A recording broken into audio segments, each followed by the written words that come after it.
في السنه يديروا استعراض تاع جمع العشور تاع عاشوراء، تاع جمع العشور باش يلموا العشور للفقراء والمساكين.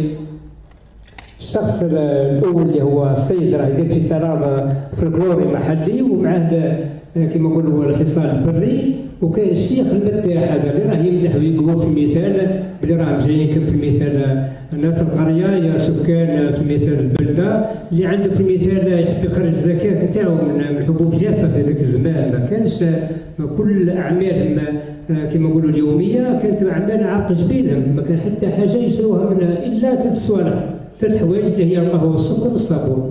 كل اعمالهم من عرق جبينهم من الفلاحه.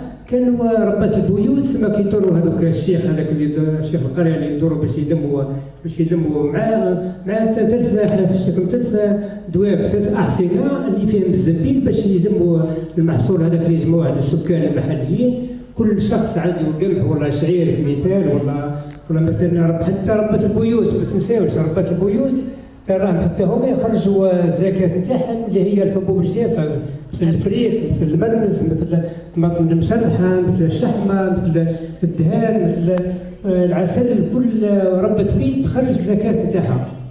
هذه يعني باختصار يعني باش ما نطولش عليكم. انا عندي كلام كي البارود ما نحبش نطول بزاف وراكم فهمتوني.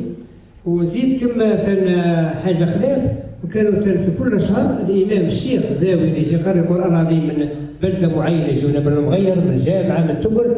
هذاك الشيخ الزاوي اللي يجي يقري كي يجيهم حافظ القران الكريم يقول لهم نحتاج غير زاويه باش تكون على بالك بلي الزاويه اللي مشتقه. يقول لهم اعطيني غير الزاويه تاع الدار مثال اخي فيها 4 زوايا. يقول لهم اعطيني الزاويه الفريده اللي نحكمها انا و3 زوايا تاع ولادكم يريحوا فيها باش نقري القران. هذا يعني باختصار. هما يجمعوا في كل شهر باش يلموا يقولوا في المثال العونه للشيخ القران اللي يقريهم هذه باش تكون